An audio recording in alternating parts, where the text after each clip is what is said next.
I think it goes without saying that the national health care debate is of interest to us, if for no other reason than that it will likely have profound implications on our future careers. The Davidson Council took that in mind when we sought to recruit a speaker that would add to our understanding of the debate and perhaps provide a different perspective. And I think the largest catalyst for a lot of the congressional bills that are being introduced in Congress is the idea that health care is an individual right, a right that ought to be provided for by our government. With this idea in mind, we're fortunate to have Professor John David Lewis join us today to talk about this very issue, the issue of health care as an individual right. Professor Lewis is a visiting associate professor in the Department of in the Philosophy, Politics, and Economics program here at Duke.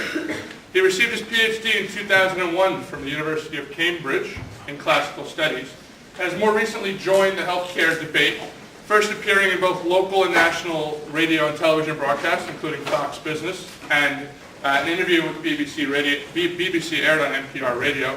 He's also written on the topic of healthcare debate, including an analysis of the healthcare bill that was discussed on the Rush Limbaugh show.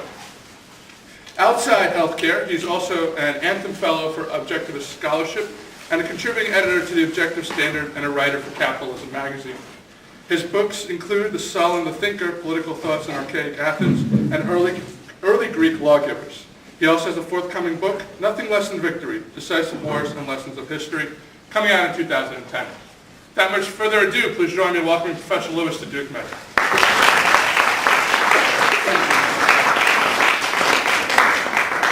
Thanks a lot for this. That's loud. I can speak a little more softly. I go into lecturing mode and it begins to project. I often ask people in the back, if I'm too loud, let me know. But I have a mic on. Thanks for this tremendous opportunity. I think a special opportunity for me. As much lecturing as I've done in the last decade, this is a special opportunity to speak to Duke medical students. We are at, I think, a momentous period of time in terms of domestic policy and our futures in American history. We're at a moment of decision, I think, with respect to health care that ranks up with the decision to go to war in World War II, ranks up with the New Deal of Franklin Delano Roosevelt. In other words, the kind of decision that comes along once in a generation. It is the kind of decision that, if taken positively by the government, I submit, in other words, if they pass one of the proposals before them now, will be funded and institutionalized in a way that will not be reversible. Will not be reversible. Whether you agree with the proposal or not, I do think that we can face a fact here. It will not be reversible. To put in place the plans before the government now will require the hiring and assignment of thousands, tens of thousands, perhaps more than that, federal employees and outside contractors. Will institutionalize this in a bureaucracy that will become virtually impossible, and I would submit actually impossible to reverse. So it bears upon us then to pay careful attention to this topic, both for what it portends for the future and for the permanency of what it portends for the future. And therefore I would submit at a first step that whether one agrees with the proposals before Congress now or not, I submit that it was imprudent and I think even wrong to pass it as quickly as it was, even if one agrees on it. The bill that just passed before the House is 1,990 pages long. It was publicized and passed within 5 working days.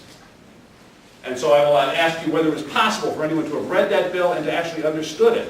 And more than that, if one considers the labyrinthine reach of the bill, just a glance at it, you realize it amends the Internal Revenue Act here, it amends Medicare here, Medicaid here, and changes the relationship between the federal and state governments here, and adds a bureaucracy here, etc., in a way that is like an octopus going into federal law. Very, very difficult to understand in its particulars, but perhaps its overall thrust and meaning is a little easier to understand. So we are at a portentous time. I hope to have a discussion about this. I plan to go maybe 20 minutes to 30 minutes and then hope that we can actually have some give and take on this. I really want to know what you think about this, and what you think matters. It should matter to you, I submit, if I can just 30 seconds on motivation here, this should matter for you because it will shape the nature of your careers if and when you go into medicine.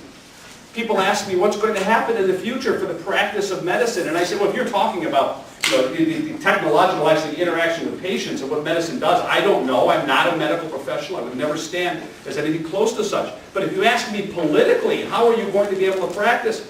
I say, I don't know about that either.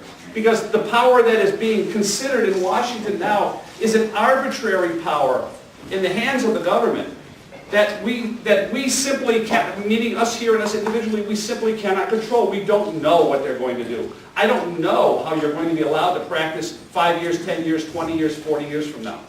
And if you contemplate a medical career, you realize you are looking at a 30 to 40-year commitment. And so this should matter to you. And I'll submit that it matters to me too. I'll reveal something I've never said to any other audience, but just to make this a little bit personal for a second, as of September of this year, I'm now a Duke cancer patient. And have undergone treatment by teams of physicians at Duke, and still in the middle of that treatment right now. So this matters to me. When I look at what they do, what they have done for me, what they're trying to do, what their knowledge is, and the limits to that knowledge which they face, and the research going on, this matters to me. So that's enough on motivation. Let me ask you a question. Of all the discussions that have gone on about health care in the United States, and I question actually whether there's been an actual debate about whether we should have health care reform. It's been a discussion of particulars. But of all the discussions that have gone on, what's the one thing missing from all of these discussions? Now let's think about some things that we've heard. We heard a focus on the patient's rights, alleged rights to care, because we have to discuss what rights are before we know whether those rights exist or not. We focused on the patients and their alleged right to care. We focused on accessibility. There's a big word there, right? Making healthcare accessible. Focused on, in some ways, preserving the doctor-patient relationship. Talked about relationships, right? Of all these things being discussed, we've talked about the role of government, the role of state, the role of federal government, the amount of funding, etc. Of all the things being discussed, what is the one thing that I've not heard confronted and discussed openly and directly? And that is the rights of doctors and medical professionals to practice as they decide is right. It is the rights of doctors that are missing from this discussion. Now, when we talk about rights, I'm talking about the right of a doctor or a medical professional to choose his profession, to choose her profession, to project out into the future, the nature of that profession, to commit to 20, 30, 40 years of effort and commitment to stay on top of that profession, and rights to do so in terms acceptable to the doctor. It's as if the doctor is pushed aside. It is as if the doctor has all kinds of responsibilities to the patient. But what rights does the doctor have? I haven't heard that discussed at all.